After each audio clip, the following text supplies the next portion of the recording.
안녕하십니까, 전하가입니다. 오늘은 식품 첨가물에 대해서 말하려고 합니다. 먼저 이제 식품 첨가물이 뭔지, 그리고 이제 품목을 한 10개 정도 나눠가지고 했는데요. 식품 첨가물이 뭔지 그러면 이런 것들이죠. 그래서 만물질, 향, 색소, 식감을 만들어주는 물질. 요게 이제 기호성, 식품을 더 상품성 있게 만들어주는 거고요. 만들어진 제품의 품질을 유지하는 보존료도 있을 거고, 항산화제도 있고, 케이킹이 덩어리지지 않게 만들어진 것도 있을 거고, 제품 만드는 과정에서 쓰이는 여과제라든가 효소라든가 이형제, 잘 떨어지게 해주는 용도, 아니면 추출 용제 이런 것들. 그 다음에 사실은 비타민, 미네랄, 아미노산, 항산화제 이런 것도 사실은 다 첨가물에 관리됩니다. 이거만 보시면 식품에 사용되는 모든 원료가 첨가물이다, 이렇게 아시는 게 더 오히려 편합니다.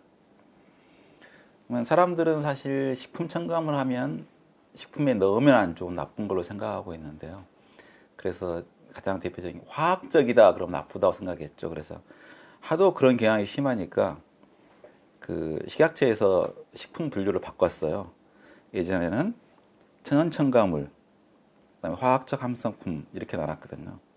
근데 정확히 화학적으로 합성했다는 것을 알 필요도 없이 그냥 천연으로 인정할 만한, 천연으로 인정한다는 것은 자연에 있는 걸 그대로 추출 농축만 한 정도를 천연이라고 하고, 그 나머지는 다 화학적 합성품이라고 그랬는데, 사람들이 MSG는 화학적이라 나쁜 거다, 카제인 나트륨은 화학적이라 나쁜 거다, 이런 엉터리 소리를 해가지고 하도 이런 오해가 많으니까 아예 용도 중심으로 이런 방식으로 나누는 나라는 거의 많지 않았죠. 첨가물 같은 경우는 용도별로 쭉 나눠주는 걸로.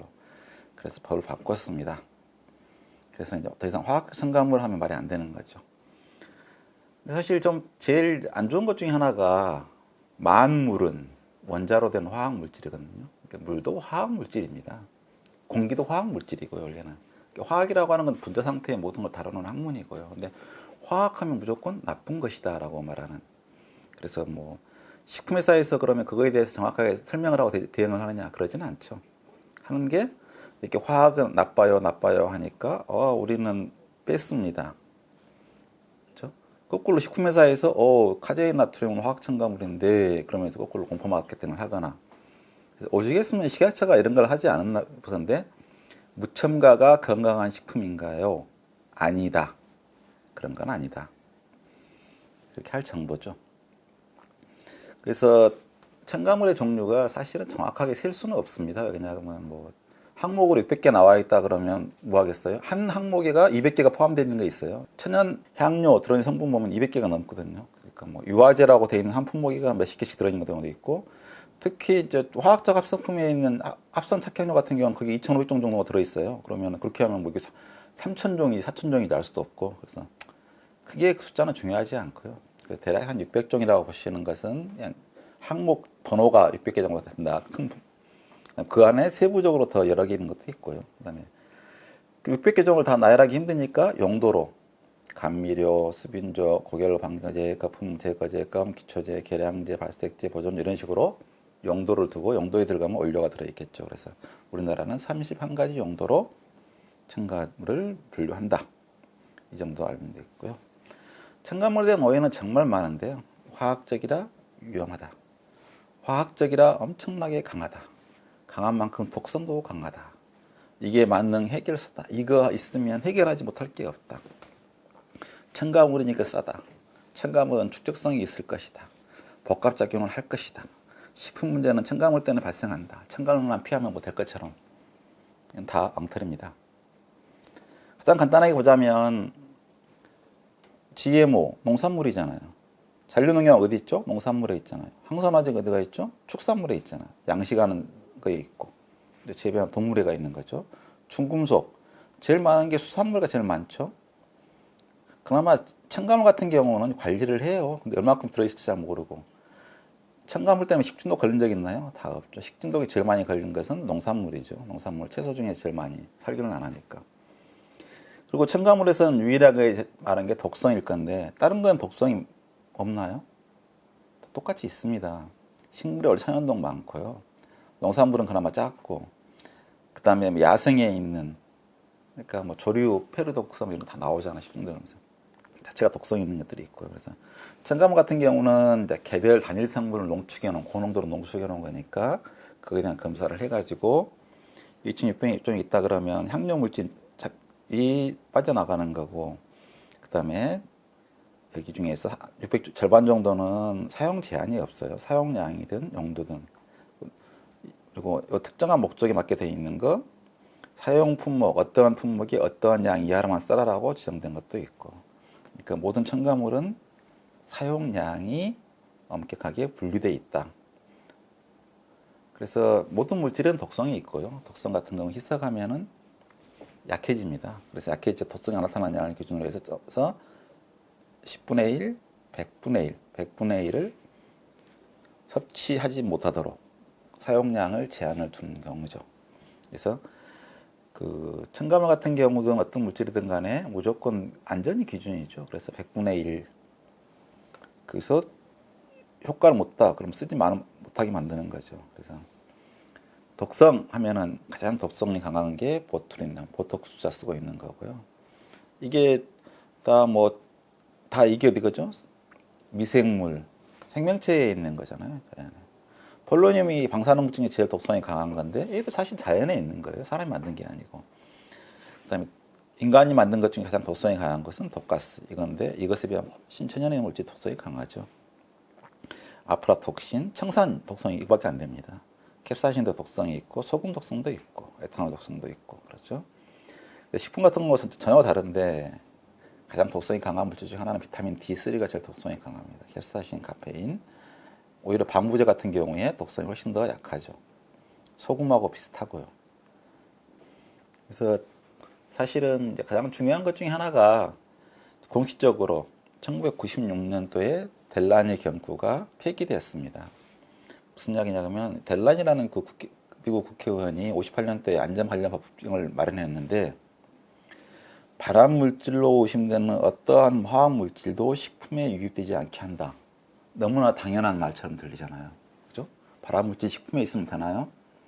당연히 이 말을 듣고 이 말이 맞다라고 했는데 온갖 사건이 터진 거죠. 사카린이 발암성 미생물질로 퇴출되고 점점 보다 보니까 이제 포름알데하이드가 독성물질이고 메탄올 독성물이고 이거 보니까 천연식물, 동물, 우리 과일, 채소에 많이 다 있는 거예요. 그럼 요 기준으로 한다 그러면 식품으로 허용될 만한 게 거의 없는 거죠. 아프라톡신이 있다고 잘라내면. 그래서 실제로 옛날에는 분석 기술이 없을 때가 지금은 옛날에는 뭐 ppm도 분석하기 힘들었을 건데 ppb, ppt 100만 분의 1이 아니라 15분의 1, 1조 분의 1 이하까지 분석을 하다 보니까 어디에나 독성이 있다는 걸 알게 된 거죠. 그래서 식품을 넣고 어떠한 식품이든 간에 내가 분석하면 그 속에 항암 성분이 있다는 것과 또한 발암물질이 있다는 것을 증명할 수 있다라고 말하죠. 그러니까 실제로 델라니 경구는 폐기되어 있고요. 양이 그게 구체적으로 해를 일으킬 정도로. 그러니까 방송에서 수준을 말하는 게 뭐냐 그러면 뭐가 검출되었다, 뭐가 발견됐다 이런 건 정보가 아닙니다. 쓰레기입니다. 우리가 독성이 나타날 양 이상으로 그걸 말해야 되는 거지. 뭐 우라늄이 방사능이 검출됐다? 방사능 자연 방사능 어디에나 있어요. 그러니까 그게 허용된 양을 넘어선 경우만 말해야 되는 거지. 허용량 이하는 아예 말을 하면 안 되는 거죠. 그래서 뭐 사실 먹는 것 대부분으로 천연물이고요. 가공식품 해봐야 가공식품에 들어있는 것 대부분은 뭐겠어요? 탄수화물, 단백질, 지방. 이건 다 천연물입니다. 탄수화물, 단백질, 지방을 합성할 수는 없어요. 왜? 너무 비싸서. 천연이 워낙 싸요. 그러니까 천연으로 쓰는 거죠. 그러니까 만물질 중에서 MSG가 있는데 MSG는 소금보다 40배 안전해요. 사람들은 합성 색소 진하다 그러는데 천연 색소, 라이코펜 같은 건 3배 더 진하고요. 향 같은 경우 합성향 강하다 그러는데 실제로 천연향이 더 강합니다. 마약 성분도 마찬가지고 독성도 천연이 더 강하고 발암물질의 대부분은 뭐겠어요? 담배가 무슨 합성인가요? 합성이라 발암물질인가요? 천연식물이냐 담배라는 잎에. 그 대부분 천연물질을 집안 태웠기 때문에 나온 거죠. 그리고 발암 원인의 식품, 과식에서 비만도 있지만 활성산소가 이걸 소화시키는 과정에 나온 산소가 발암의 주 원인이고 첨가물은 오히려 마이너스예요. 왜냐하면 항산화제가 첨가물에 포함되어 있고 나머지는 발암성이 없는 것들만 허용되어 있어요.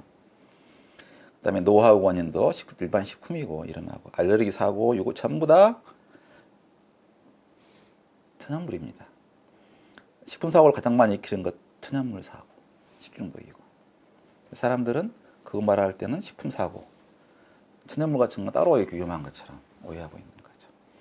지금 실제로 식품에서 가장 심각한 문제는 이런 독성이나 발암성 이런 문제가 아니고요. 과식으로 인한 비만이죠.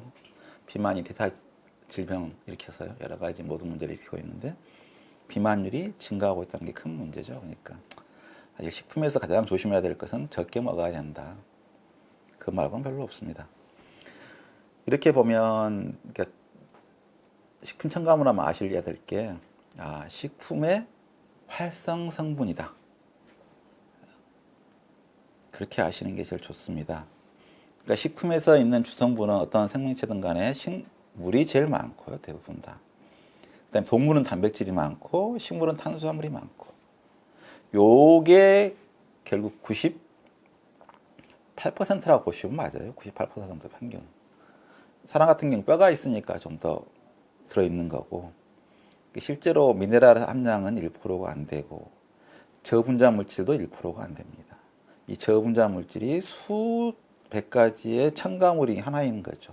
그러니까 사람이 물을 합성해서 넣겠다 말도 안 되는 이야기잖아요.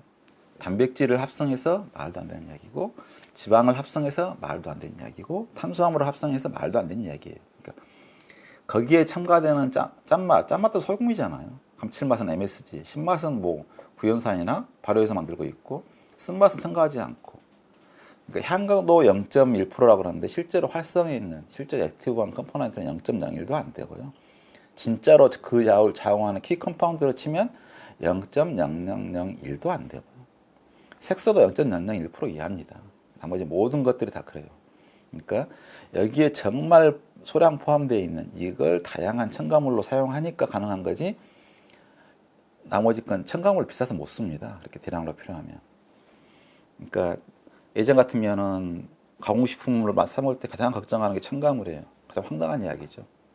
국가에서 이건 식품에 쓸 수 있도록 공일의 성분이 첨가물인데 여기에 있는 잔류농약, 중금속, 환경호르몬 이것보다 첨가물을 걱정한다는 자체가 너무 어이없는 당황스러운 일입니다. 그러니까 그동안에 거짓말을 해도 너무 많이 한 거죠. 일부 사람들이. 대표적으로 이런 사람들이 한 말인데 인간이 만든 위대한 소금수? 그럼 자연에 있는 뭐 피망의 색깔 0.0001도 안 되는 양이잖아요. 그러니까 첨가물이 인간이 만든 위대한 속임수라 그러면 자연 같은 경우 신이 만든 정말 위대한 속임수죠. 천연이 그렇습니다. 똑같이. 더 심해요. 제가 이제 이런 방송을 하게 된 근거는 이런 거짓말 때문에 세상에 바나나가 뭔지도 몰라가지고 우유에다가 향 하나 한 방울 집어넣고 색소 한 방울 집어넣었더니 바나나가 우유가 된 걸 보고 너무나 이상하고 놀랐다고 이런 무식한 사람이 그랬죠. 자연 사실은 다 그렇습니다. 라이코펜, 토마토의 색깔 양 이 정도밖에 안 되고요. 예전에 색소 같은 경우는 합성 색소가 없었으니까 당연히 천연에 있는 물질 분리했을 건데 그 중에 색깔이 제일 진한 걸 골라서 했는데 수만 마리를 해봐야 그램 단위. 장미 만송이를 따봐야 장미향은 1.2g. 그 정도 소량이 들어있는 거죠. 장미향이 얼마나 향기성분이 지독했으면 그 많은 장미를 오염시킬 수 있겠어요. 그러니까 채소는 95%가 물이에요. 그러니까 채소가 요즘 최고 각광받고 좋다고 하는 이유는 먹어봐야 칼로리가 없으니까. 그게 핵심인 거죠. 그래서 토마토에 있는 색깔, 이거 라이코펜인데 이건 녹지 않은 상태하고요. 가열하면 정말 더 시커매집니다. 이것도 마찬가지 베타카로틴인데 시커매져요. 이거 한번 손에 만지면 정 떨어져서 도저히 다시 보고 싶지 않을 거예요. 그래 끈적끈적하고 비누로 씻어서 녹지도 않아요. 근데 우리는 항상 이걸 보면서 0.00001도 안 들어있는 걸 보면서 와 천연 색깔이니까 이쁘다 이렇게 하는 거죠. 그래서 실제로 이게 합성 색소의 구조고요. 이게 라이코펜 구조인데 이 구조 단순해 가지고요. 이게 더 진합니다. 합성 색소보다. 그리고 여기에 뭐 자스민 이렇게 꽃을 따봐야 이거 갖고 나오는 향기 성분은 이만큼도 안 되죠. 이만큼도 안 되니까 그때는 오 귀한 것, 합성향일 때는 독한 거, 진한 거 이렇게 하고 있으면 말이 안 되고요. 항상 뭐든지 천연이 제일 쌉니다. 탄수화물, 단백질, 지방뿐만 아니라 향도 사실 제일 싼 건 천연이에요. 있다 그러면 오렌지 껍질에 있는 색깔 싸면 세상에 이보다 싼 향은 없습니다. 뭐 유화제 그럼 레시틴이 싸죠. 그래서 그날에 말할 때 첨가물이 못할 게 없다. 황당한 거짓말이 예전부터 제가 수박을 아이스크림 수박향 만들고 싶었는데 수박 모양 반은 있죠. 실제로 여기 들어있는 향은 이거 딸기 향이고요. 이쪽이 아마 메론 향 그 정도일 거예요. 그러니까 수박향 만들려고 노력한 지 벌써 50년이 넘었는데 못 만들어요. 감향 제대로 못 만들고 참향 못 만들고 워낙 수박향에 있는 물질이 작은 양으로 분석도 안 되는 그게 특징을 좌우해서 그렇죠. 그래서 사람들은 이제 모든 뭐 대표적인 첨가물 갖고 옛날에 MSG 말했는데 MSG는 어느새 쓱 뺐더라고요. 그리고 뭐 타르색소, 안식향산나트륨, 아황산, 아딜산 따지고 보면 다 엉터리 주장이죠. 10대 첨가물 해가지고 쭉 말하는데 근데 시간이 나면 이거에 대해서 하나하나 말씀드리려고 하는데 오늘은 결학적으로 이게 말체가 얼마나 좀 황당한 이야기인 건지를 설명해 놓겠습니다. 여기에 이제 제가 한번 정리해 본 건데요. 첨가물 중에서 방부제라고 하면 이런 게 있고 이런 독성을 일으키고 감미료 같은 경우는 이런 게 있고 도신 형어 안 됐습니다. 이거 안 쓰고 있는데도 이런 걸 물질이고 항산화방제는 압류발하고 화학점 이료는 뭐 이렇게 잔열감하고 타르색소는 이런 거 일으키고 발색제, 팽창제는 표백제는 근데 팽창제가 베이킹 파우더, 가성소다 이건데 한편으로는 기적의 물질이라고 한편에는 여기서 헤모글로빈 빈혈증을 일으키고 구토, 산중독, 비타민을 파괴한다는 황당한 이야기도 있다.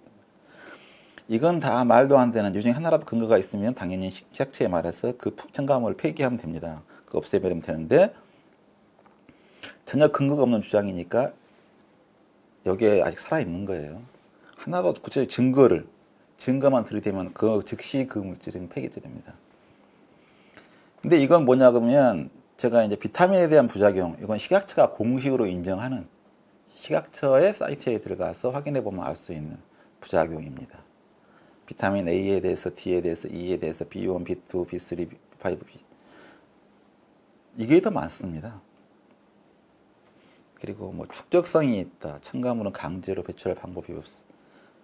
이건 말도 안 되는 축적성이 있다는 것 같은 경우는 혈액 검사 해보면 되죠. 첨가물 먹어보고 나서 하루 지난 다음에 검사를 해봐야죠. 남아있으면. 그거 한번 하면 될 것 같다. 이렇게 거짓말을 계속 하는지. 모든 건 여기 미용을 위해서 보톡스 세상에서 가장 맹독성 물질인 보톡스를 주사해서 주름을 펴는데 이것도 영원히 안 가니까 3개월 지나면 한 번 더 주사를 놔줘야 되잖아요. 커피가 맛있는 게 한 번 마시면 카페인이 남아있으면 계속 효과가 있을 텐데 시간이 지나면 쭉 감소하는 거죠. 약물의 종류에 따라서 더 빨리 되는 것도 있고 조금 늦게 되는 것도 있고 그래서 반감기, 반으로 줄어드는 시간을 봐서 반감기가 너무 긴 것은 당연히 문제가 생기겠죠. 그래서 그거 갖다 관리를 하고 있는데 그 형편없는 주장을 그만했으면 좋겠습니다. 그러놓고 또 하는 게 아까 무첨가입니다. 씻을 필요가 없습니다. 이게 말이 안 되는 게 이 색소가 첨가물로 인한 색소라면서요. 그럼 찬물에다가 담가서 헹구면 색소가 쫙 빠져요? 여기 있는 맛성분이라면 맛이 빠지냐고. 그러니까 좀 거짓말 적당히 해야지. 아니 첨가물을 넣은 이유가 맛, 향, 색소 이런 걸 넣기 위한 건데 딱 넣은 거 딱 꺼내면 조금 빠져나올 수 있겠죠. 정성이니까. 대부분 그대로 남아있잖아요. 그 짓을 왜 하라고 하는 거예요. 그런 거짓말 그만했으면 좋겠어요. 복합작용 예전에 설명드린 것 같고 이것도 쓸데없는 거짓말이고요. 그래서 천연식품에 보면 다 메탄올, 포름알데하이드 이런 거 미량식이 들어있습니다. 근데 그 양은 항상 작아요. 그래서 첨가물 하나는 안전할지 몰라도 2개가 있으면 복합작용을 할지 모른다. 3개가 있으면 더 많이 할지 모른다. 4개가 있으면 그만큼 더 희석이 되기 때문에 그럴 확률이 작아집니다. 식품회사들이 하는 게 유일하게 하는 게 뭐죠? 사무 해가지고 황당무계예요. 요즘 보니까 뭐 요즘 유행인 게 DHA, 그러니까 뭐 크릴 오일 이런 거 같은데 크릴 오일에다가 뭐 우리는 유당을 안 썼습니다. 요건 기름이기 때문에 설탕 이런 건 녹지도 않아요. 섞이지도 않아. 쓸래야 쓸 수도 없는 걸 갖다가 넣지 않았습니다. 이런 식으로 마케팅을 하는 자체가 부도덕한 거죠. 그리고 아까 말씀드렸지만 무첨가 제품이 건강한 식품 아닙니다. 건강한 식품이라면 이렇게 특별한 자랑 아닌. 그러니까 꼭 넣어야 될 건데 공정을 계산해서 이래서 공정으로 그걸 해결했습니다. 자랑하면 되지. 뭘 무첨가를. 그러면 이건 뭐죠? 완벽하게 천연이잖아요. 난지에 뭐 항산화제 다 없어요. 이거 먹으면 좋아요? 그래서 식품 라벨 해독법이라고 하는 책 보니까 나와 있더라고요. 여기에서 글루텐 프리, 담과 렉틴이 다 많다. 천연이라 그러면 요건 제발 그런 것에 현혹하지 말고 당하지 말을 거면 좋을 것 같고요. 우리나라는 가장 식품 법규가 까다로운 편이고요. 항상 첨가물 사용량, 사용 생산 실적 감시하고 있고 사용량 주기적으로 모니터링하고 검사합니다. 그때 보면 잔류농약 걱정 많이 하시는데 제보사에 보면 99%는 그냥 씻지 않고 먹어도 될 정도라고 되는 경우가 많고요. 요거 합성 방지제는 허용량의 1%가 안 되고 색소도 1%, 1에서 16%, 요즘 또 작게 더 줄었어요. 대체해가지고. 그러니까 원래 독성이 나타날 수 있는 양의 100분의 1로 해놨는데 그 양의 100분의 1 정도를 쓰고 있어요. 지금보다 식품을 10배, 100배, 1000배, 10,000배 먹었을 때 독성이 나타날까 말까 해요. 식품을 10,000배를 먹으면 그 전에 뱉어져 죽겠죠. 그러니까 걱정하실 필요가 없다. 그래서 첨가물이란 무엇인가? 그러면 식품의 활성 성분이다. 탄수화물, 단백질, 지방, 물을 빼고 나서는 나머지 첨가물이다. 식품을 공부하려면 첨가물, 개별 소재의 특징이 첨가물부터 공부하고 나서 아 그런 특징이 이러하구나. 그럼 그걸 알고 나면 이런 식품의 일부분이 많아요, 작게 많아요 공부할 수 있는 거죠. 그래서 지금 첨가물을 쓰든 안 쓰든 사실 식품 공부를 하려면 첨가물부터 공부하는 게 제일 효과적이고 맞습니다. 그래서 좀 더 구체적으로 알아보겠습니다. 수고하셨습니다.